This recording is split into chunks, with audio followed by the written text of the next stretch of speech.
우리 하나님의 말씀을 함께 찾아서 읽도록 하겠습니다. 교독하시죠. 에베소서 1장 13절에서 14절까지 말씀입니다. 에베소서 1장 3절부터 14절까지 말씀입니다. 제가 3절을 먼저 읽겠습니다.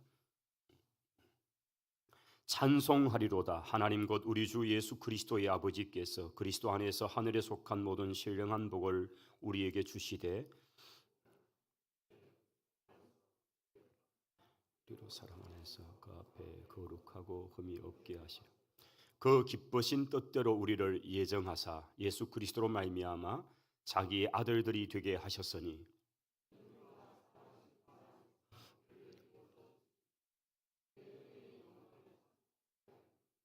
우리는 그리스도 안에서 그의 은혜의 풍성함을 따라 그의 피로 말미암아 속량 곧 죄 사함을 받았느니라.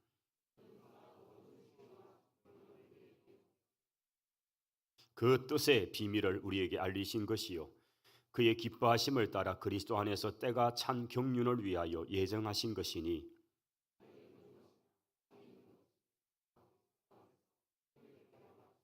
모든 일을 그의 뜻의 결정대로 일하시는 이의 계획을 따라 우리가 예정을 입어 그 안에서 기업이 되었으니 이는 그리스도 안에서 그 안에서 너희도 진리의 말씀 곧 너희의 구원의 복음을 듣고 그 안에서 또한 믿어 약속의 성령으로 인치심을 받았으니 이는 우리 기업의 보증이 되사 그 얻으신 것을 속량하시고 그의 영광을 찬송하게 하려 하심이라. 아멘. 아멘. 교회 소식 먼저 전합니다. 9월달 또 세 달 또 더욱 믿음으로 달려가셔서 예배마다 사모함이 있고 또 우리의 영성들이 더욱더 새로워지는 그런 9월이 될 수 있기를 바랍니다. 추석 주간인데 또 사랑과 섬김으로 이 명절을 잘 보내시기를 바라고 또 여러 지역을 오가실 때 주께서 함께 또 보호해 주시기를 원합니다.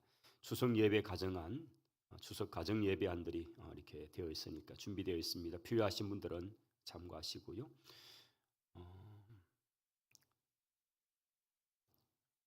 구두로 오늘 2부 예배 때 말씀해 드렸습니다만 이번 주 금요일 기도회는 추석 명절하고 딱 이렇게 겹쳐 있어서 자율적으로 하자 그렇게 결정했습니다. 여러분께서 자유롭게 하시기 바랍니다.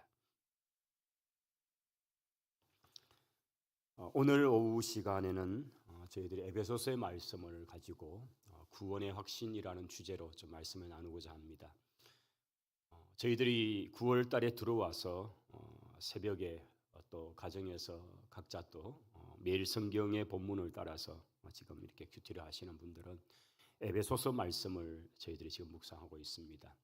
이 에베소서 성경은 특별히 교회에 관한 중요한 부분을 우리에게 말씀하고 특별히 그 교회는 구원받은 하나님의 백성들의 모임이라는 사실 거기에 근거한 거고 이 구원이 우리에게 어떻게 의미했는가 하는 것을 잘 보여주는 말씀입니다.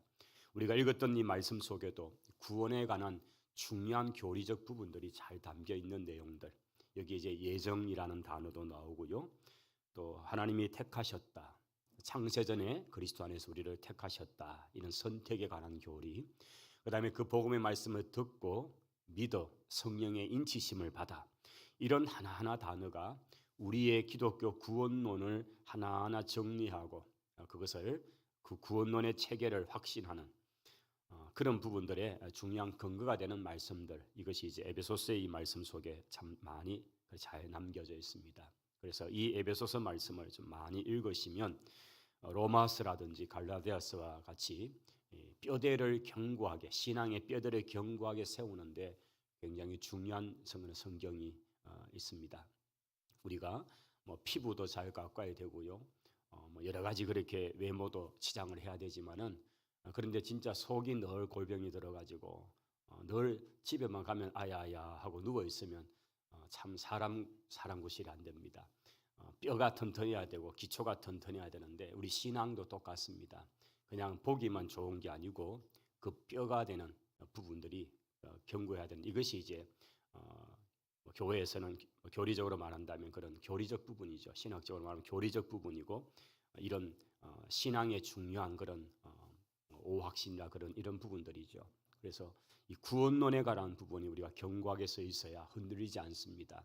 이단이 여러 모양으로 공격해 와도 이 구원론의 뼈대만 딱 써 있으면요, 초등학생 아이들도 대반에 저것이 틀렸다는 걸 알 수가 있습니다. 구원이 어떻게 우리에게 임하고 우리의 구원이 어떤 것인가 하는 것을 알 수 있는 이것은 바로 뼈대를 잘 세워 놓는 것이고, 그와 관계되는 것이 오늘 말씀드렸던 바로 이 로마서나 갈라디아서나 또는 에베소서 이런 말씀들인데, 오늘은 이제 이 구원의 확신 부분을 좀 에베소 전체를 통하고 또 성경 전체 부분에서 좀 함께 다루어서 오늘 이 시간에는 이런 우리의 뼈대를 좀 견고하게 세워가는 이 부분들을 좀 함께 하고자 합니다.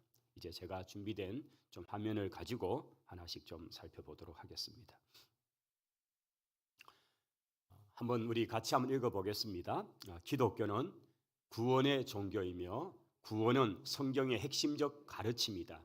성경은 왜 인간에게 구원이 필요한가에 대해서 밝히 보여주고 있다. 그 어떤 기독교의 가르침도 이 구원의 체험과 확신을 대신할 수는 없다라는 거죠. 기독교는 구원의 종교입니다. 그리고 성경은 구원에 관한 가장 핵심적 가르침, 이게 핵심이죠. 만약 교회를 다니고 성경을 수백 번 읽었다 해도 여기에서 구원에 관한 것을 깨닫지 못한다면, 가끔 TV에 나오는 이상한 사람들이 있습니다. 자신도 무슨 신학교를 졸업했다고 미국에서 그렇게 얘기하는데 정 엉뚱한 얘기를 하는 그런 사람들이 있습니다. 그 구원에서 예수 그리스도를 통한 구원, 이것에 대한 핵심적인 내용을 알지 못한다면 이것은 그냥 비교 종교학적인 차원에서 성경을 여러 종교 중에 하나, 여러 경전 중에 하나로서 그렇게 비교하면서 공부하는 소재가 될 줄은 몰라도 이것이 인간의 구원에 관한 내용, 하나님 주신 유일한 구원의 길에 가는 것을 깨닫지 못한다면 그 어떤 것도 의미가 없죠. 만약 성경을 통해서 박의 정신을 많이 살리고 그래서 남을 잘 도와야 된다, 남에게 많은 이렇게 베풀어야 된다, 만약 이것만 찾는다면 이것은 기독교의 가르침 속에 있는 내용이지만은 그러나 구원의 확신을 대체할 수는 없는 거죠. 차라리 그게 좀 못해도 구원의 확신을 가지고 있는 것이 더 귀하죠. 그래서 이 기독교 신앙의 핵심적 부분은 바로 구원이고, 구원에 관한 것의 가장 것은 성경이 우리에게 말하는 내용입니다. 자, 그러면 구원의 본질에 관한 부분입니다. 자, 구원의 정의. 우리가 성경에서 구원이라는 이 단어가 헬라어, 우리 신약 성경에 기록된 언어가 헬라어입니다. 지금 나라는 그리스라는 나라입니다. 물론 그것이 이제 현대 그리스어보다 고대 그리스어가 헬라어입니다. 이 소테리아라는 단어를 쓰고 있습니다. 소테리아, 구원이라는 단어죠. 물에 빠져 죽어가는 사람을 구출해 주는 행위, 이것이 구원, 소테리아라는 단어의 뜻입니다. 대체적으로 성경의 단어들은 명사적 개념보다는 동사적 개념입니다. 명사는 하나의 고정된 무엇 이거지만은, 그러나 대부분 성경의 교리적 의미는 그게 동사적 개념, 물에 빠진 사람이 아니라 물에 빠진 사람을 구출하는 행위, 행동, 이게 동사적 행위죠. 이거 자체가 구원이다라는 거죠. 대부분 이제 성경의 중요한 교리적 부분들은 동사적 개념들을 갖고 있습니다. 그러므로 구원이란 하나님의 진노 아래 있던 타락한 인간이 하나님의 사랑 가운데 건져 올림을 받는 것, 이것이 구원이라는 것입니다. 그래서 구원, 이 구원에 관한 분명한 것, 물에 빠져 죽어가고 있는 사람이죠. 그 구원, 이 소테리아라는 단어인데, 자, 그러면 구원의 필요성에 관해서 누가 이 구원을 받을 필요가 있는가? 이사야 59장 1절의 말씀에 여호와의 손이 짧아 구원하지 못하심도 아니요 귀가 둔하여 듣지 못하심도 아니고 오직 너희 죄악이 너희와 너희 하나님 사이를 갈라 놓았고 너희 죄가 그의 얼굴을 가리어서 너희에게서 듣지 않으시게 함이다라고 말하고 있습니다. 즉 죄로 말미암아서 그 죄가 하나님과 인생 사이를 갈라 놓았다는 것입니다. 그 죄는 하나님께 나아가는 심각한 간격을 만들어 놓아서 인간이 그 죄의 문제를 해결하지 않고는 하나님께 나아갈 수 있는 길이 없었던 것입니다. 좀 굵은 글씨로 기록된 것을 보시면 죄의 형벌과 사탄의 권세로부터 인간은 인간 스스로를 구원할 수가 없었던 것입니다. 그렇기 때문에 인간이 모든 죄와 사망의 권세에서 자유함을 얻고 해방을 되기 위해서는 하나님의 은혜로 말미암은 구원이 필요한 것입니다. 즉 구원이라는 이 단어는 인간이 스스로 구원을 향해서 나아간다, 인간이 구원을 쟁취한다, 이것은 성립될 수 없는 단어입니다. 구원은 전적으로 인간의 노력으로 할 수 없는 영역. 그래서 위로부터 우리 인간의 밖에서부터 하늘로부터 구원의 손길이 우리에게 임하는 것, 그래야 비로소 구원이 가능한 것. 이것이 성경이 말하는 구원론의 가장 기본적 이야기입니다. 지금 일반 종교에서는 대부분 사람이 어떤 도를 닦고 덕을 세움을 통해서 인간의 행위를 통해서 구원의 단계로 점점 올라가서 마침내 구원을 쟁취하고 구원의 수준에 이른다라고 생각합니다. 아마 그래서 그들은 7원도 있고 8원도 있는지 모릅니다. 좀 수준이 높았습니다. 그런데 이런 못한다고 되는 게 아닙니다. 왜 맨날 구원만 주냐고 그렇게 투덜대는 분도 새가족 중에 있다는 얘기를 들었습니다. 구원입니다. 우리 인생이 어떠한 노력과 덕을 세워도요 구원에 이를 수는 없는 겁니다. 그런데 대부분 이 세상의 종교들은 자신이 어떤 업적을 하고 자신이 덕을 쌓고 자신의 선을 많이 행함을 통해서 한 단계 한 단계 수양되고 한 단계 한 단계 나아지면 마침내 구원에 이른다고 생각합니다. 그런데 우리 기독교의 구원은 전적으로 안 됩니다. 왜냐하면 우리는 전적으로 타락했고 전적으로 무능해서 우리는 우리 스스로 구원할 수 있는 인생이 아무도 없다는 것입니다. 그러기에 외부로부터 하나님이 우리 인생에게 손을 내밀어 주시고 하나님이 우리를 찾아오셔서 구원의 길을 열어주십니다. 그 손을 잡아주는 행위가 어떤 것인가? 성경에서 말씀하고 있는 구원은 어떤 것인가요? 하나님의 구원을 우리 가운데 행하시기 위해서 하신 일은 하나님은 참 바쁘셨습니다. 하나님은 너무 많은 희생을 하셔야 했습니다. 하나님께서 당신의 타락한 백성 내버려 두면 그대로 지옥으로 뚝뚝뚝 떨어지는 그 인생, 사실은 이 모양입니다. 지금 이 그림은 조금 뒤에 나올 그림이지만은 절벽에서 그냥 뚝뚝 떨어집니다. 근데 그 떨어지는 것이 이것은 구원의 확신 뒤에 나오는 이야기. 그리스도의 손, 주님의 손이지만은요. 그러나 인생들은 그 떨어진 결과가 그냥 지옥의 형벌. 그래서 죄와 허물로 죽을 뻔한 인생이 아니고 우리 성경은 죄와 허물로 죽었던 인생. 할렐루야. 여러분 이게 전혀 다릅니다. 우리가 가끔 기도하실 때 이 구절을 가져오는데 자꾸 시제를 틀리는 분들이 있어요. 정확하게 이해해야 합니다. 허물과 죄로 죽을 뻔했던 우리를 살려주신 아닙니다. 성경이 절대 그렇게 말하지 않습니다. 허물과 죄로 이미 죽었던 우리를, 이거는 다른 개념입니다. 아이고 죽을 뻔했네. 다행히 여행스럽게 운이 좋아서 그렇게 안 죽었네. 이게 아니라는 얘기예요. 우리는 우리의 지은 죄의 결과로 완전히 죽었다는 거죠. 그럼 목사님 내가 살아있는데요. 내가 죽은 적이 없는데요. 그게 바로 이 꽃장식. 여러분 여기 지금 있는 이 꽃에 고맙습니다 권사님. 여러분 이게 살아있습니까? 죽었습니까? 이파리가 푸른 걸 보여 살아있다고 말해도 되고요. 줄기에서 잘려져 나왔기 때문에 죽었다 해도 맞습니다. 우선 보기에는 싱싱하지만 한 열흘쯤 지나 보십시오. 누렇게 되어집니다. 이것은 이미 가지에서 잘려지는 순간 죽은 겁니다. 단지 지금 이렇게 보일 뿐이죠. 이게 우리의 모습입니다. 하나님으로부터 멀어져서 죄로 말미암아 우리가 이미 죽었다는 것은 이미 하나님께로 멀어져서 우리 인생은 이미 그냥 그 시간이 지나면 다 지옥으로 가는 인생이에요. 요 상태인 거죠. 햇빛 조금 받고 조금만 지나보시면 이게 전부 누래지고 그냥 아무것도 아닙니다. 다 모아다가 불쑤시기로 그냥 불에다가 던져버리면 끝날 것들입니다. 이것 가지고 까불고 있는 게 인생이라는 거죠. 그래서 성경이 말하는 우리 인생은 이미 하나님을 떠나 가지에서 잘려져 버린 인생, 아직도 파랗기 때문에 까불지만은 그러나 죽습니다.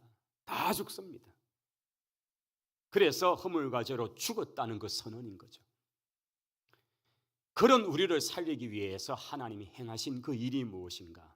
이것이 구원의 역사인데, 이 구원의 역사에 가장 원초적인 오리지널 복음이 창세기 3장 15절에 놀랍게도 나타나 있습니다. 내가 너로 여자와 원수가 되게 할 것이고 네 후손도 여자의 후손과 원수가 되게 할 텐데 여자의 후손은 네 머리를 상하게 할 것이고 너는 그의 발꿈치를 상하게 할 것이라는 이 말씀에서 나옵니다. 이것은 아담과 하와를 깨워서 산악과를 먹게 죄를 짓게 만들었던 그 사탄, 그의 은밀하게 나타났던 뱀에 대한 하나님의 저주의 말씀이었습니다. 그래서 이 뱀과 여자와 원수가 되고 또 여자의 후손과 이 뱀의 후손들, 이 얘기를 하면서 이것은 여자의 후손은 장차 오시는 예수 그리스도를 말씀하고 있고 예수님은 여자의 후손으로 오셨잖아요. 남자의 후손이 아닙니다. 요셉의 씨가 아니라는 얘기예요.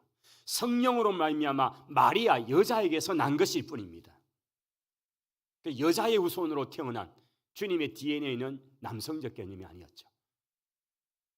그리고 이 뱀의 후손은 곧 사탄과 그의 모든 후손, 그 사탄의 세력들을 말하죠. 그런데 여기에 여자의 후손 예수 그리스도는 너의 머리를 상하게 할 것이고 너는 그의 그리스도의 발꿈치를 상하게 한다.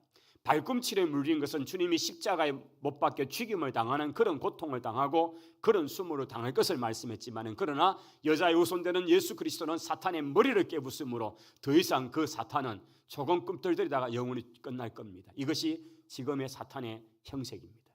이미 주님이 이루셔서 사탄은 이제 곧 마지막 임할 그 심판, 자신들이 죽을 것을 기다리고 있죠. 영원한 멸망에 갇힐 것을 기다리고 있죠. 그래서 여기서 나온 이 오리지널 복음이라는 것, 이 여자의 후손은 장차 오실 예수 그리스도를 가리키고 있는 것입니다. 또한 3장 21절의 창세기에 보면 여호와 하나님이 아담과 그의 아내를 위해서 가죽옷을 지어 입히는 장면이 나옵니다.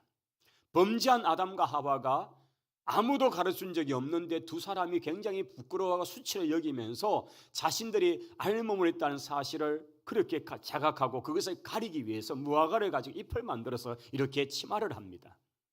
그런데 그것은 아마 그 기후나 어떤 상황에 의해서 이미 잘려버린 그 잎은 아마 며칠도 아니겠죠. 얼마 못 가서 그 잎은 다 말라버리고 그것은 영원한 가림이 될 수가 없습니다. 이런 인생을 위해서 하나님께서는 손수 가죽옷을 지어서 입히십니다. 그런데 이 가죽옷을 지어 입혔다는 이 속에는 그 가죽옷의 주인공이 되는 그 짐승이 있겠죠. 그 짐승이 희생함을 통해서 그 가죽 겁지를 벗겨서 옷을 입히는 그 행위, 누군가 대신 희생한 얘기죠. 이거 역시 가죽옷, 덮다, 가리다, 이것이 바로 그리스도가 우리를 위해 행하시는 구원의 행위를 잘 보여주는 이야기입니다. 주님이 대신 죽으심으로 우리의 모든 죄와 수치를 가리워 주시는 행위, 이것이 바로 가죽옷의 영적인 의미가 되는 것입니다. 바로 하나님과 인생 사이에 엄청난 그 간격을 연결해 주신 한 분이 계시네. 그분이 바로 예수 그리스도이십니다.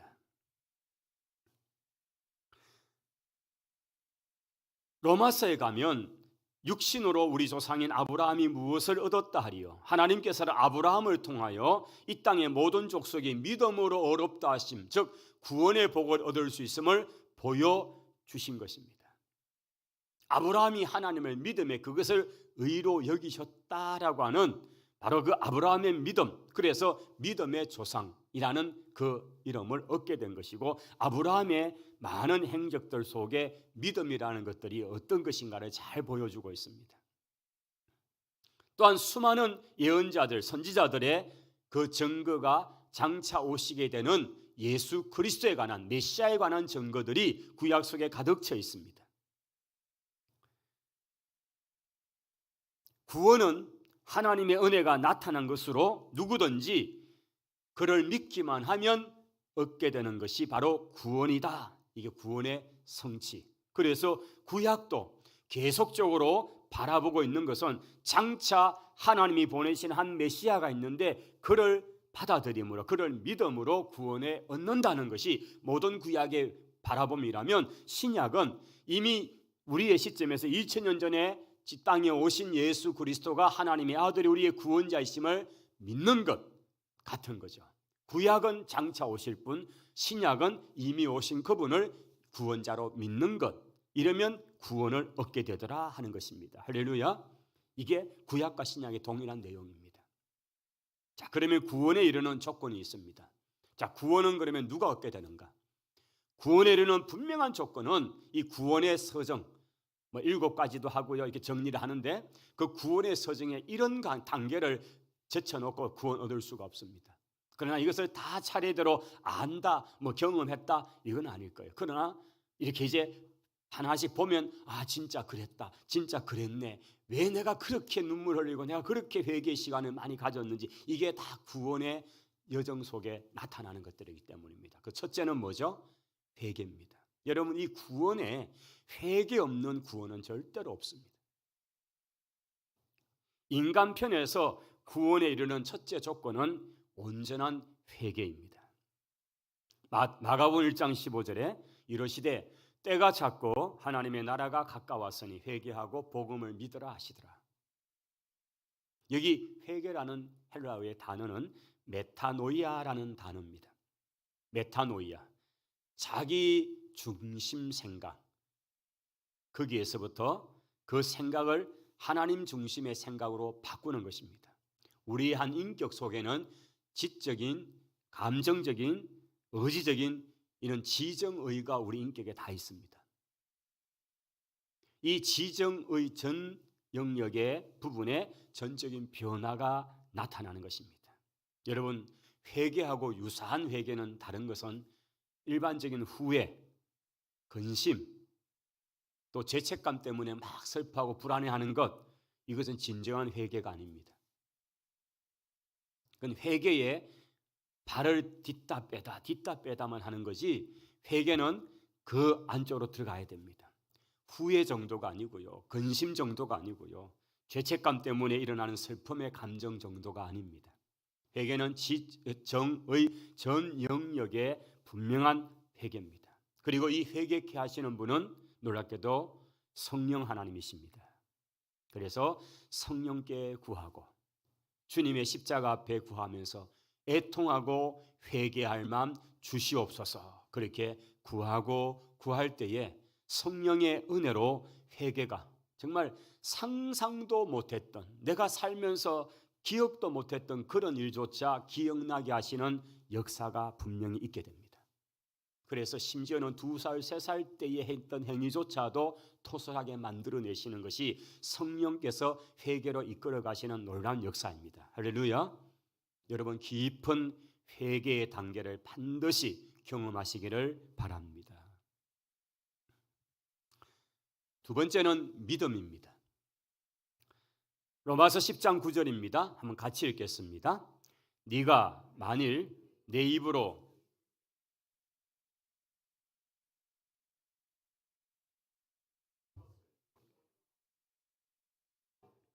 아멘. 여기 구원을 얻기 위해서는 반드시 의롭다 함을 받아야 됩니다. 자, 하나님께서 우리 인생을 구원하시는데 하나님이 보실 때 와, 의롭다 라고 칭해야 된다는 겁니다. 그렇게 인정을 받아야 된다는 겁니다. 하나님이 천국에 데려가시는데 의롭지 않은 사람을 하나님이 한 사람도 데려가지 않죠. 다 의로운 사람을 데려갑니다. 문제는 우리가 우리 자신의 꼴을 알잖아요. 우리 자신의 형편을 알잖아요. 이 모양으로 무슨 의가 되고 이 꼴로 무슨 의롭다함을 얻을 수 있다는 말입니까? 그러니까 하나님의 천국에 이르려면 반드시 의로운 자리에 갈 수 있는데, 문제는 지금 이 땅의 내 모습을 보면 여전히 죄악투성이어서 의하고는 너무 거리가 먼 거예요. 자, 그러면 어떻게 되는가? 이런 우리가 보기도 여전한 죄와 허물 가운데 있는 이런 인생을 어렵다고 하는 그 과정의 변화는 우리 스스로가 할 수 없는 거죠. 아무리 노력하고 애를 쓰고 너무 제가 너무너무 많이 생각나고 기억나니까 그냥 막, 여러분 뭡니까? 무슨 빨래를 하고 무슨 하는 철수세미 같은 거 가지고 막 그렇게 가슴을 이렇게 비빈다고 죄가 씻겨지지 않는다는 거예요. 여러분, 죄가 너무너무 고통스러울 때는 막 정말 그런 하거든. 아무리 심장을 두드리고 몸을 두드려 패도 또 좀 지나면 죄가 꾸물꾸물 기어 나오거든요. 근데 이 죄의 문제에서 어떻게 천국에 들어갈 의로운 사람의 모습으로 바꿀 수 있는가? 죽으면 되느냐? 죽으면 저절로 되느냐? 아니죠. 사람들은 착각을 해서 내가 이 고통을 벗어나는 길은 죽으면 된다고 생각하는데 아닙니다. 여기에 어떤 그 과정, 구원의 어떤 그게 없다면 그렇게 죽으면 바로 지옥이죠. 바로 여기에 하나님의 아들 그리스도의 역사가 나타나는 거죠. 우리 스스로는 죄악투성인데 이것을 해결하는 것은 누군가 대신하여서 그 죄에 상응하는 값을 지불하는 것입니다. 바로 그것이 그리스도가 대신 희생하심으로써 죽음으로써 그 죄의 값을 대신 지불하신 거죠. 그래서 우리를 그리스도께서 구원하시고 당신이 희생하고 죽으시고 그리고 값을 지불하시고 이제는 그리스도의 옷으로 우리를 입혀주시고 그리스도의 보혈로 우리를 덮어주심을 통해서 하나님께서 우리를 보실 때에 자연인 인간인 내가 아니고 예수 그리스도가 옷으로 우리를 덮어주시고 그 값을 지불하셔서 그리스도의 보혈로 칠해 놓으신 우리를 볼 때에 우리는 죄인 그 자체가 아니라 그리스도로 옷 입혀진 의로운 자가 되는 것이죠. 할렐루야. 이게 주님의 대속의 원리입니다. 그래서 천국에 들어갈 수 있는 의는 우리의 행위는 아무것도 없는데 그리스도가 대신 지불하시고 갚아주신 그 큰 은혜로 그 의의 옷으로 우리를 덮어주심으로 그래서 하나님 우리를 보실 때 어렵다라고 봐주신다는 거예요. 여러분, 우리가 우리 편으로 학생들에게 교재를 만들어 가르칠 때 이렇게 얘기하죠. 여러분, 지금 제가 끼고 있는 안경은 그냥 맑은 유리 안경입니다. 그런데 여기에 여러분 햇빛에 나가면 여러분 색깔을 넣을 수 있잖아요. 그래서 무슨 거 있잖아요. 선글라스 하는 거. 빨간색을 넣으면요 온통 빨개 보입니다. 아주 막 갈색을 넣으면 아주 갈색으로 보이고 파란색 톤을 넣으면 파란색으로 보일 겁니다.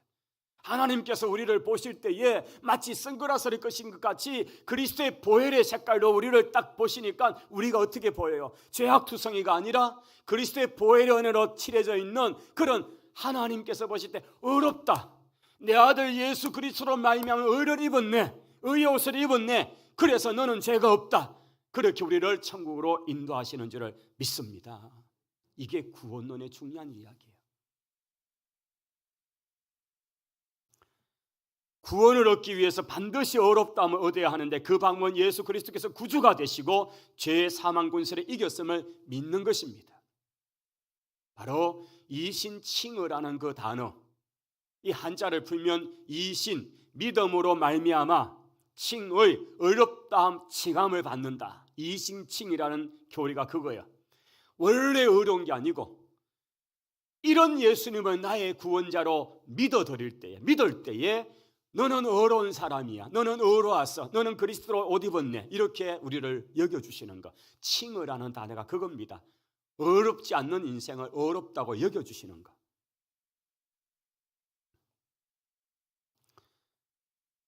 사실은 이 믿음도 가만히 들어가면요 내가 믿어서가 아니더라는 거예요. 이것도 성령의 역사. 우리 신학교재에는 성령의 공작이라는 단어를 씁니다. 성령의 공작이다.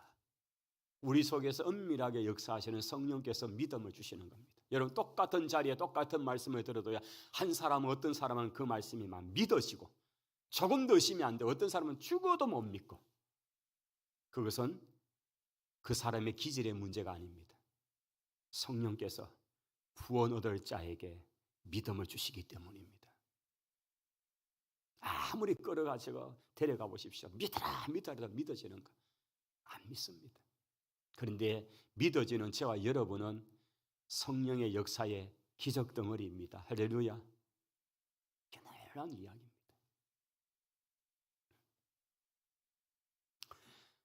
구원 예정, 오늘 우리 1장에 에베소서에 지금 예정 단위가 많이 나오는데 예정론에 관해서는 굉장히 논쟁이 셉니다. 근데 대표적인 두 가지 논쟁이 있습니다. 우리 기독교계 안에. 근데 저희들은 우리 장로교회는 철저하게 존 칼빈이라는 종교개혁가의 이 신학 성경을 본 그 관을 따라서 세워진 교리를 우리는 그대로 채용하고 있습니다. 근데 여기 우리와 좀 더 다른 쪽의 색깔이 알미니우스라는 학자입니다. 칼빈이라는 학자와 알미니우스가 그 비슷한 시대에 아주 기독교라는 그 안에서 아주 이 구원론에 굉장히 논쟁을 펼쳤던 양극에 서 있는 분들인데, 우리가 가지는 신앙은 이겁니다. 택하신 사람은 반드시 하나님이 영혼의 구원을 받도록 하신다. 이게 예정입니다. 제가 이 말을 하면 여러분 어떻게 느껴지시는지, 택하신 사람은 반드시 영혼의 구원을 받습니다. 알쏭달쏭하시다는 표정들이시네요. 이 정도 하면 아멘이 나와야 됩니다. 왜냐하면 제가 두 번째 얘기를 하기 때문에. 인간이 거부하면 타락할 수가 있다. 알쏭달쏭하시지요. 근데 우리가 믿는 교리는 1번입니다. 한번 같이 하십시다. 택하신 사람은 반드시 택함을 받은, 선택을 받은 영혼은 반드시 구원에 이른다. 이게 존 칼빈이 세워놓은 하나님의 그 구원의 예정 교리 안에 우리가 가지고 있는 신앙입니다. 선택받은 사람은 반드시 구원받습니다. 할렐루야. 여러분, 이 믿음이 굉장히 견고하고 중요합니다. 그런데 같은 기독교 안에도 여기에 조금 거절하는, 아니다는 주장이 있습니다. 인간이 거부하면 타락할 수도 있다라고 하는 것이 알미니우스주의고요. 이 알미니우스주의의 신앙을 따르는 교단이 있다면 감리교, 큰 교단을 말하면 성결교 뭐 이런 쪽일 겁니다. 성결교도 제가 잘 정확하게 모르겠는데 감리교 쪽. 그들은 이단이 아닙니다. 다 건전한 기독교 아닙니다. 그런데 이 구원론의 이 부분은 사실은 굉장히 어려워요. 그 주님 앞에 서봐야 돼요. 그런데 저는 1번에 속했기 때문에 1번이 훨씬 더 제가 안전스러워요. 왜냐하면 하나님이 선택한 사람은 반드시 구원을 받는다. 얼마나 감사합니까? 땡큐죠. 이제 칼빈의 구원의 교리, 우리의 구원의 교리의 내용이 이겁니다. 첫째, 하나님의 절대적 주권에 대한 얘기입니다. 따라하십시오. 하나님의 절대 주권. 구원은 인간과 협의한 결과 안에 하나님의 절대적인 주권의 영역에 있다는 얘기예요. 예정하시고 선택하시는 것, 사람과 언언했습니까? 어느 날 저를 찾아오셔가지고 선산제일교회 누구를 구원할까? 전혀 그런 적이 없습니다. 그건 어느 날 상대가 저는 될 수 없어요. 하나님, 삼위일체 하나님의 역사지 인간의 누구와 무슨 이걸 가지고 언언하신 적 없습니다. 구원을 예정하시고 그 선택받을 자를 택하시는 것은 전적인 하나님의 영역입니다. 할렐루야. 예정과 선택은 절대 주권입니다. 그래서 우리 인간이 까불면 안 됩니다. 저 사람 구원 못 받았어. 저 사람 선택 안 된 것 같아. 이거는 인간이 사는 동안 절대 하면 안 되는 말입니다. 다른 사람에 대해서 그러면 안 됩니다. 그건 천국에 가보면 압니다. 가면 깜짝 놀랄 일이 있다 그러죠. 저 사람도 여기 왔나? 라는 게 있는가 하면 아이고 왜 저분이 안 와있지? 이럴 수 있다는 얘기예요. 되게 무서운 이야기입니다. 그 실제적 얘기들도 제가 현장에서 좀 보았습니다. 그래서 절대 주권에 속하는 영역은 예정과 선택의 영역입니다. 근데 우리 예정 선택을 좀 잘못 생각하는 분들이 있죠. 이거는 말도 안 되는데, 목사님이 볼펜을 들고 있다가 떠리떠리 그 예정되어 있다는 거죠. 이런 걸 좀 학생 때 뭐 이렇게 있죠. 이거는 예정과 선택과 아무 관계없는 거예요. 지가 거짓하고 있는 거지. 뭘 이걸 하나님이 예정해 놔가지고 뭐 했다고. 이렇게 하는 게 절대 아닙니다. 이거는 구원의 영역에 관한 얘기지. 사람들이 참 그 교리를 이상하게 갖다 붙였어. 자기가 그 길로 가놓고는 하나님이 예정해 놨다 그러고, 쥐가 죄 짓는 데 가놓고는 그걸 가는 게 하나님이 정해놓은 길이라는 거죠. 예정과 선택을 그런 데 갖다 붙이는 건 망령된 그 행위예요. 그건 말도 안 되는 행위예요. 지 책임을 피하려고 지가 거짓 해놓고 매나 실컷 맞고 돌아오면 되지 뭘 그렇게 하나님이 예정이기 때문에 내가 거기 간다고 그런 말도 안 되는 소리가 어디 있습니까? 그러니까 예정과 선택 교례를 거기다 갖다 붙이는 것은 굉장히 하나님을 망령되게 여기는 짓이죠. 반드시 기억하십시오. 예정과 선택은 어느 영역? 인간의 구원의 영역의 이야기예요. 우리 이 기독교, 우리 특히 장로교의 이 교리를 잘못 이해하는 분들, 가르치는 분들은 다 예정되어 있다고. 선택의 책임을 져야 될 분이라서 여러분 구원을 빼고 나면요 내가 한 선택의 책임은 반드시 그 사람이 져야 합니다.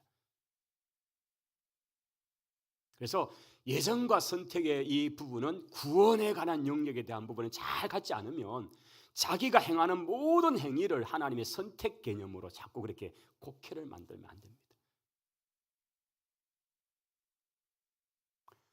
그 다음 두 번째, 택함 받은 자의 타락이 있습니다.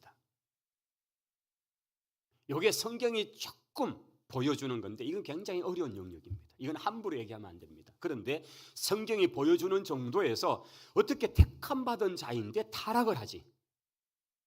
분명히 우리 칼빈주의 교리는 선택받은 자는 다 구원에 이른다라는 교리가 있잖아요.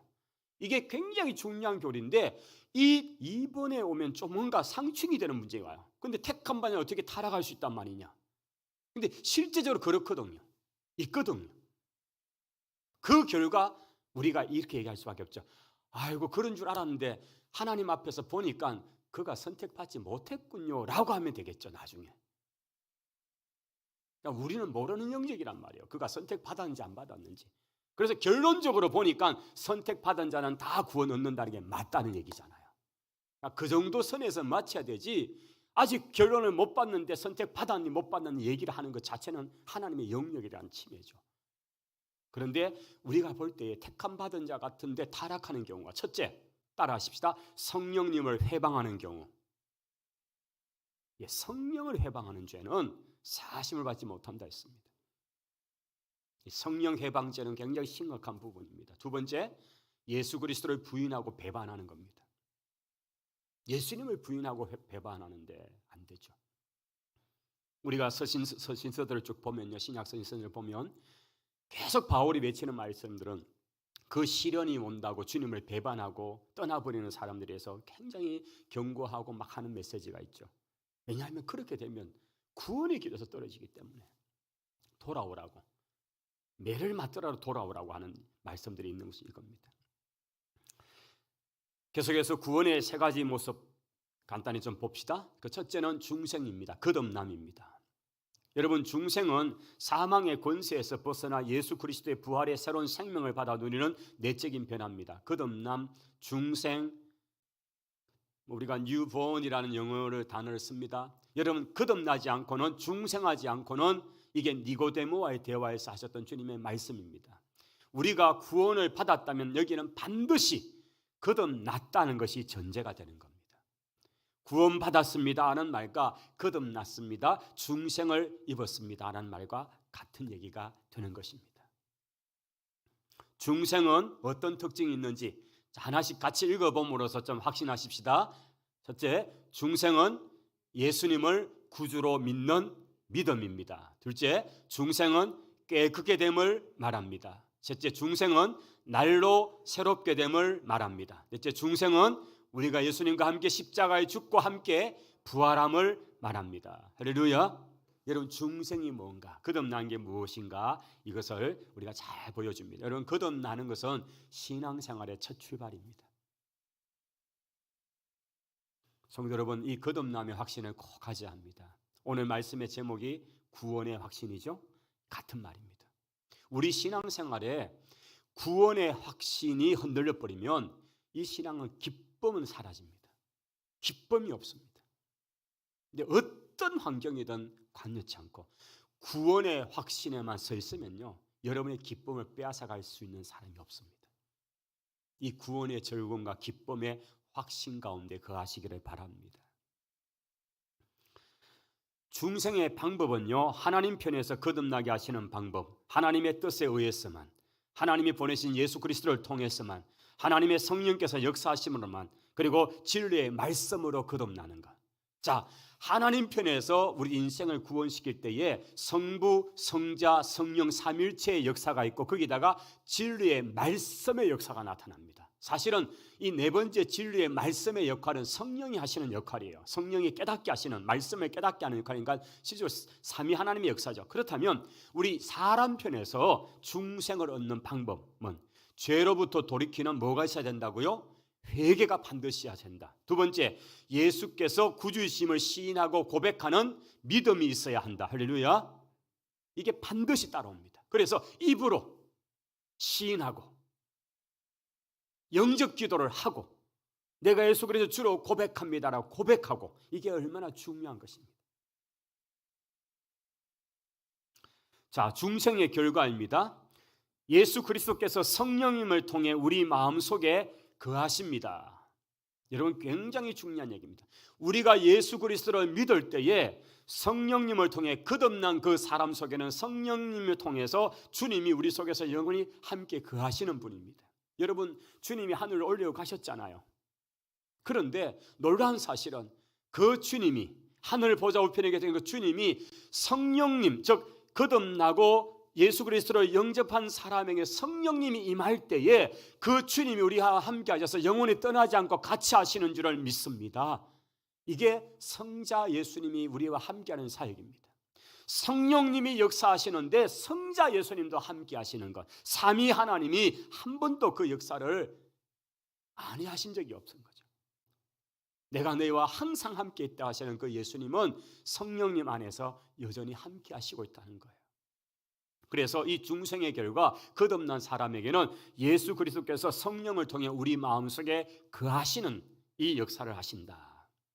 그 다음에 죄의 세력에 대해서는 사망아 너의 이기는 것이 어디 있느냐라고 담대하게 그 사망, 사탄에 대해서, 귀신에 대해서 대적하고 그렇게 맞설 수 있다는 거죠. 왜냐하면 우리 속에 계시는 주님이, 성령님이, 그 다음 하나님의 자녀가 되는 권세가 주어진 줄을 믿습니다. 요한복음 1장 12절의 말씀처럼 영접하는 자, 곧 그 이름을 믿는 자들에게는 하나님의 자녀가 되는 권세를 주셨다고 분명히 말씀합니다. 하나님의 자녀의 권세가 우리 속에 와 있습니다. 하나님께서 예수 예비하신 놀라운 복을 누리는 삶을 살게 됩니다. 할렐루야. 이게 거듭난 중생한 사람 속에 주시는 하나님의 은혜입니다. 여러분, 우리는 보잘것 없어도요, 혹시 여러분 중에 막 잠을 자는데 몸이 피곤하거나 조금 뭔가 좀 영적으로 그런 상황에서 막 가위 누리듯이 막 그런 고통 가운데 있는 분이 있죠. 여러분, 그 가운데 말도 잘 안 나올 수 있어요. 그런데 어떻게 해야 됩니까? 그래서 어떻게 하셔야 됩니까?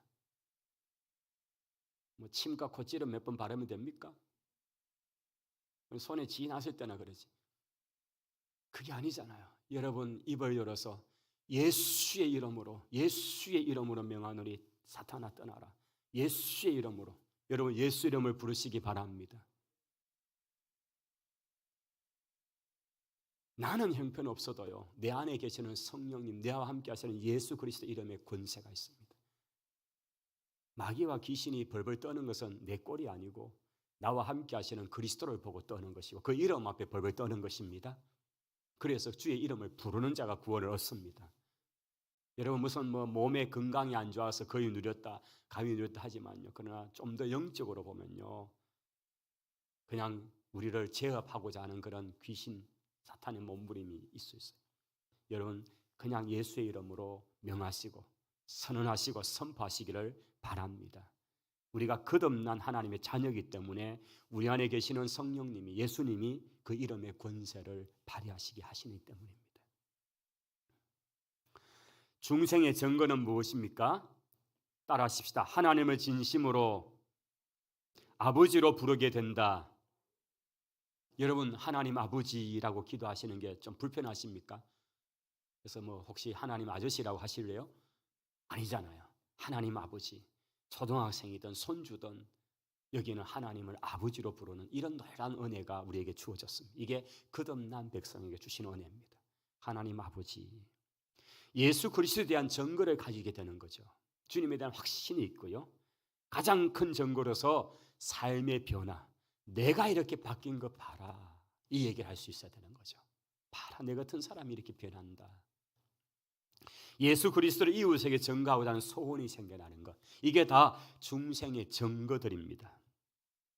그 다음 칭의죠. 의롭다 하심.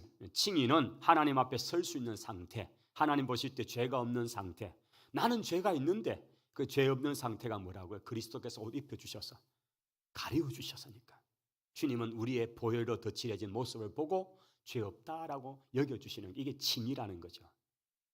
이 칭의의 구성 요소는요, 사면. 분명히 조금 전까지 죄인이었는데 아직도 징역살이가 영원히 남아있는데 10년이 남아있는데, 근데 사면하면요, 거기서 혈육이 발휘가 되고 모든 게 중지가 되죠. 용서, 평화, 화해, 그리고 양자됨의 이 은혜, 이게 성경에 나오는 쭉 순서들이죠. 여러분, 이게 얼마나 큰 의롭다함을 얻는다는 게 얼마나 놀라운 이야기인지 모릅니다. 칭의의 근거는 어디에 있다고요? 예수 그리스도, 그리고 십자가의 은혜에 있다는 것이죠. 칭의의 수단은 무엇입니까? 한 가지입니다. 믿음이 요구됩니다. 믿음으로 말미암아 의롭다 하심을 얻는 줄을 믿습니다. 이게 바로 우리 기독교가 가지는 가장 큰 교리, 이신칭의라는 교리입니다. 믿음으로 말미암아 의롭다함을 받습니다. 그러면 이 칭의는 무엇을 수단으로 한다? 믿음입니다. 오직 믿음, 이것이 필요한 것입니다. 그 다음 성화의 과정, 마지막입니다. 여러분, 이런 과정들을 통해 우리가 구원받은 사람으로 있는데, 지금 우리의 과정은 성화의 과정이죠. 거룩되어 가는 과정입니다. 이것도 동사적 행위입니다. 계속됩니다. 언제까지 성화의 과정이 계속되는지, 그것은 바로 우리가 육체의 몸을 벗어난 적 죽음의 문을 통과할 때까지는 성화입니다. 그리고 우리의 영이 받들려서, 천사에 받들려서 그 나라에 가게 되면 그때부터는 성화는 졸업하고 이제는 어느 단계로? 영화의 단계로 들어가는 줄을 믿습니다. 그게 다른 거예요. 그래서 성화는 이 땅에 사는 동안은 계속 무슨 과정이다? 성화. 그래서 성화 유치원 빨리 졸업하시고, 성화 초등학교 빨리 졸업하시고, 성화 중학교 졸업하시고, 아멘도 없고, 성화 고등학교 졸업하시고, 무슨 말인지 아시겠죠? 이 성화의 과정이 사실은 믿고 나면 평생인데 계속 유치부에 있는 사람도 있어요. 제발 좀 유치원 졸업하시기 바랍니다. 유치해가지고 한번 하듯 유치하고, 막 기도해도 유치하고, 막 행동도 유치하고, 그러지 마시고 좀 신앙이 좀 성숙해가지고 그 성화가 좀 정말 이렇게 어렵고 풍요롭고 성화가 잘 되어가시기를 바랍니다. 그래서 우리의 신앙의 생활은 거듭난 뒤로부터는 다 성화의 과정입니다. 어떤 분은 거듭나자 곧 성화 막 끝나는 분이 계셔요. 마지막 때 예수님 믿은 분들. 어떤 분들은 참 부럽다 얘기하는데, 과연 그게 부러울까요? 그래서 자꾸 2988 가든가 하여튼 아무튼 살다가 죽기 한 며칠 전에, 몇 달 전에만 속 들어오면 그거 누가 알겠습니까? 우리가 이 성화의 과정을 통해 하나님 앞에 하늘나라에서 받을 상급을 많이 쌓아가는 것은 정말 복된 줄을 믿습니다. 여러분, 성화의 과정이 귀한 건 너무 귀한 거예요. 주님 나라에 가보십시오. 받을 반열이 다른데 주를 위해 목숨을 내어 놓았던 분들이 하는 그 반열이 다르고 그 영광이 다릅니다. 여러분, 그걸 생각해야 되죠. 성화의 방법은 거룩한 생활 등 이렇게 쭉 마지막 성령의 충만함으로 되어 있습니다. 그래서 부단히 달려가는 거죠. 오늘 저희들은 이 시간에 구원의 확신이라는 이 구원론의 교리를 사실은 신학교에서 한 학기 가르친 내용들인데 엑기스를 쪼아서 우리가 함께 이 시간에 함께 나누었습니다.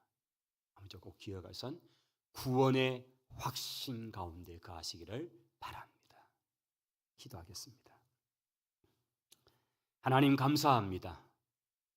오늘 에베소서 속에 흐르고 있는 하나님의 구원의 예정과 선택과 놀라운 섭리들에 관한 것들을 구원의 확신이라는 주제를 가지고 함께 말씀을 나누었습니다. 하나님, 우리 모든 성도들이 예수 그리스도를 믿음으로 구원의 확신 가운데 거하고 이 구원을 이루고자 부단히 성화의 길을 잘 걸어가는 우리 모두가 되게 하옵소서. 흔들리지 않는 구원의 확신 가운데 거하는 저희들이 되게 하옵소서. 예수님 이름으로 기도하옵나이다. 아멘. 찬송하겠습니다.